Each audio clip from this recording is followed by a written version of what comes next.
France Info. La France va-t-elle dire oui au cannabis médical? Depuis le printemps dernier, une expérimentation est menée auprès d'un millier de personnes. Un premier bilan doit être fait aujourd'hui au ministère de la Santé à l'occasion des assises du cannabis thérapeutique. Bonjour Pascal Dweck. Bonjour Marc. Ces assises, c'est vous qui allez les animer tout à l'heure avec une double casquette, puisque vous êtes à la fois médecin et consommateur de cannabis médical dans le cadre de cette expérience. Je précise que vous souffrez depuis une dizaine d'années d'une sclérose en plaques, c'est ça? Oui, c'est ça. Et que vous êtes ce matin et que vous vivez en fauteuil roulant. Ça fait Oui. combien de temps que vous prenez du cannabis? Alors écoutez, dans le cadre de l'expérimentation, ça fait maintenant 9 mois. J'ai démarré en avril puisque l'expérimentation a démarré fin mars.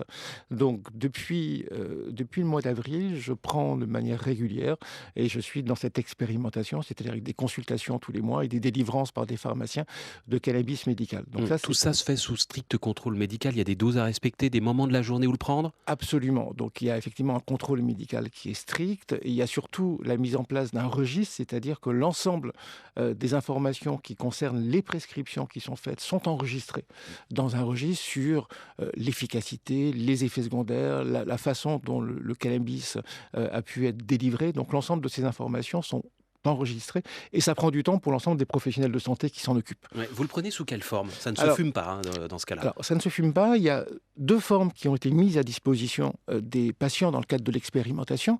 La première, ce sont des huiles. Donc, ce sont des huiles qui se prennent avec une pipette et qui s'avalent. Donc, c'est de la voie orale. La voie orale permet d'avoir une efficacité qui est étendue dans le temps. Ça agit en général en 2 heures et puis ça dure 4, 5, 6 heures environ. Et puis, si ce n'est pas suffisant, on peut, la deuxième voie qui a été mise à disposition, ce sont des fleurs séchées. Donc les fleurs séchées, c'est généralement ce qui se fumait jusqu'à présent en cigarette ou en joint. Bien évidemment, comme vous l'avez évoqué, dans le cadre de l'expérimentation, on ne peut pas demander aux patients de fumer des cigarettes ou des joints, donc on leur propose de vaporiser. Les vaporisateurs sont des petits appareils électroniques qui chauffent les fleurs séchées et qui permettent de vaporiser les actifs. C'est la vapeur d'eau qui est vaporisée et qui est absorbée au niveau pulmonaire. Quels sont les effets que vous ressentez, vous, sur la douleur? Alors, moi, Parce que c'est quand même ça le but. bien sûr, j'avais 2 attentes. J'ai 2 symptômes qui sont importants dans cette expérimentation. Ce sont ce qu'on appelle la spasticité douloureuse dans la sclérose en plaques. Donc, la spasticité douloureuse, c'est de la spasticité, c'est-à-dire c'est une contraction permanente des muscles, pour moi, des muscles du membre inférieur. Ça fait mal? Et qui est douloureuse, c'est-à-dire Oui. que ces spasmes, ces contractions sont extrêmement douloureuses. Donc, pour moi, effectivement, les 2 attentes que j'avais, c'est réduire cette spasticité, réduire la douleur. Et est-ce que ça aussi. marche? Alors oui, ça a marché et ça marche dans le sens où effectivement cette spasticité, cette douleur sont réduites. Par contre, j'ai des effets secondaires qui sont pour moi problématiques et donc je dois gérer avec mon médecin à la fois cette efficacité et ces effets secondaires pour trouver le juste dosage et c'est un petit peu plus compliqué. C'est pas la solution miracle. C'est ce que vous Alors, nous dites aussi. C'est pas la solution miracle dans le sens où ça ne marche pas chez tout le monde. Il y a certains patients pour lesquels l'efficacité n'a pas été retrouvée ou alors que les effets secondaires ont été trop importants pour certains patients. Mais dans l'ensemble, dans la majorité des patients qui ont été inclus dans l'expérimentation, ils restent sous cannabis. Ils n'ont pas quitté l'expérimentation. Donc, on suppose qu'ils ont trouvé un bénéfice réel. Excusez ma question bête, mais est-ce qu'on plane?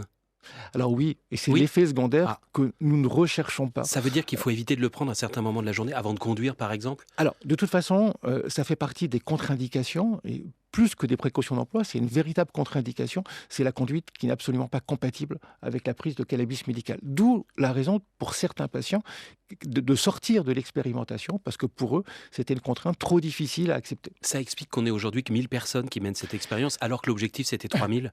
Alors, C'est non. trop difficile ou ça perturbe trop Non, je pense que c'est pas la raison principale au recrutement qui est plus lent que ce qu'on imaginait.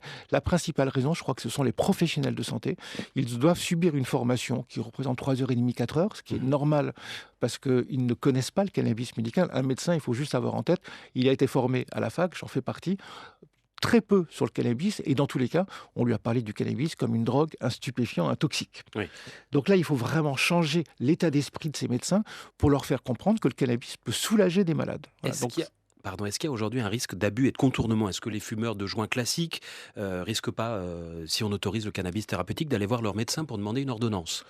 Écoutez, dans le cadre de l'expérimentation, non, parce qu'on s'adresse vraiment à des malades qui ont des pathologies sévères et qui ont des symptômes sévères qui n'ont pas répondu au traitement existant. Donc de toute façon, le cannabis médical représente leur nouvel espoir pour eux parce qu'ils n'avaient plus accès à aucun traitement pour les soulager. Donc on peut se poser la question demain et je pense que tous les garde-fous seront pris pour éviter effectivement qu'il y ait ce mésusage. C'est-à-dire on ne le prescrira pas pour une petite douleur au genou. Absolument, parce que Oui. de toute façon, il y a des enjeux importants et ça restera toujours chez des patients qui ont des pathologies chroniques sévères. Qu'en est-il de l'accoutumance?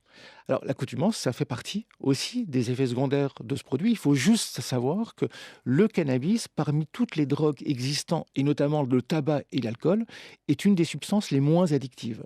Mais elle est quand même addictive. Donc, il faut quand même avoir ça en tête en termes de précaution pour les médecins, de s'assurer que les patients ne tombent pas. Si ça marche, si l'expérimentation fonctionne, elle doit durer 2 ans, est-ce qu'on a une idée du nombre de personnes qui pourraient être concernées? Alors, l'expérimentation a été définie pour 3000 personnes. Donc, il y a 3000 personnes. Il y a un budget qui a été alloué pour cette expérimentation. Pour l'instant, on n'a que 1000 patients qui ont été inclus. Mais l'objectif, et j'espère bien, et je pense qu'on espère tous, que d'ici l'année prochaine, on va atteindre ce seuil des 3000 patients. Merci beaucoup Pascal Dweck. Le cannabis médical, une nouvelle chance, c'est le titre de votre livre paru aux éditions Solar. Merci beaucoup. Merci Marc.